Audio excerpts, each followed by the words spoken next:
ഇന്നത്തെ വചനചിന്തയ്ക്കായി 1 തെസ്സലോനിക്കർ 1-4 ദൈവത്താൽ സ്നേഹിക്കപ്പെട്ട സഹോദരന്മാരെ, നിങ്ങളുടെ തെരഞ്ഞെടുപ്പിനെ അറിയുന്നുവല്ലോ. ഈ ദൈവിക വചനത്തിലൂടെ ദൈവത്തിന്റെ ആത്മാവ് നമ്മുടെ ഹൃദയത്തിൽ ഒരു കാര്യം ഉറപ്പാക്കുകയാണ്: നമ്മൾ വെറുമൊരു വ്യക്തിയല്ല, നമ്മൾ ദൈവഹിതത്തിനായി ദൈവത്തിന് വേണ്ടി തിരഞ്ഞെടുക്കപ്പെട്ട അവിടുത്തെ സ്വന്തമാണ്. നോക്കൂ, ഇസ്രായേലിന്റെ സിംഹാസനത്തിലേക്ക് രാജാക്കന്മാർക്ക് വേണ്ടതായ ഒരു യോഗ്യതയുമില്ലാത്ത ആട്ടിൻപറ്റത്തിനിടയിൽ നിന്ന ബാലനായ ദാവീദിനെ ദൈവം തെരഞ്ഞെടുത്തു.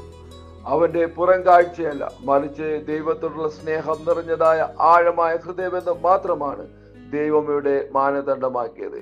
യഹോവ ഹൃദയങ്ങളെ നോക്കുന്ന ദൈവമാണ്. നമ്മെ തെരഞ്ഞെടുത്തത് നമ്മുടെ യോഗ്യതകൾ കൊണ്ടല്ല, മറിച്ച് ദൈവത്തിന്റെ മഹാകൃപ ഒന്നുകൊണ്ട് മാത്രമാണ്. ഇവിടെയാണ് നമ്മൾ ദൈവത്തിന് അനുനിമിഷം മഹത്വം കരയേറ്റേണ്ടത്. കാരണം നമ്മുടെ യോഗ്യത നോക്കിയല്ല ദൈവം നമ്മെ തിരഞ്ഞെടുത്തത്, മറിച്ച് നമ്മെ എന്താക്കി തീർക്കാമെന്നുള്ള ദൈവിക പദ്ധതിയുടെയും ദൈവിക നിയോഗത്തിന്റെയും അടിസ്ഥാനത്തിലാണ്. ഒരു കാര്യം നാം മനസ്സിലാക്കുക: ദൈവം തിരഞ്ഞെടുത്തവരുടെ വഴി എളുപ്പമാകുകയില്ല, പക്ഷേ അത്ഭുതമായിരിക്കും. നമ്മുടെ ജീവിതം ചിലപ്പോൾ ചോദിക്കും, എന്തിനാണ് ഈ കഷ്ടത, എന്തിനാണ് ഈ വെല്ലുവിളി?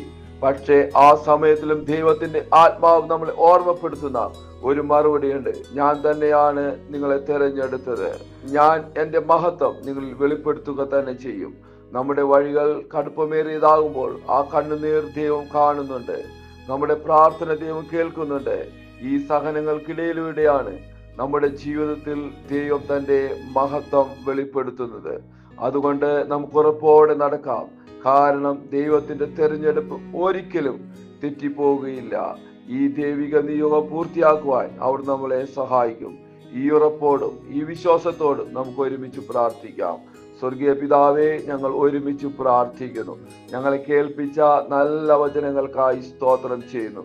ഞങ്ങൾ കേട്ട ഈ ദൈവിക വചനം അതുപോലെ തന്നെ ഇത് കേൾക്കുന്ന ഓരോരുത്തരുടെ മേലും നിവൃത്തിയാകുവാൻ കർത്താവ് ഇടയാക്കണമേ എന്ന് പ്രാർത്ഥിക്കുന്നു.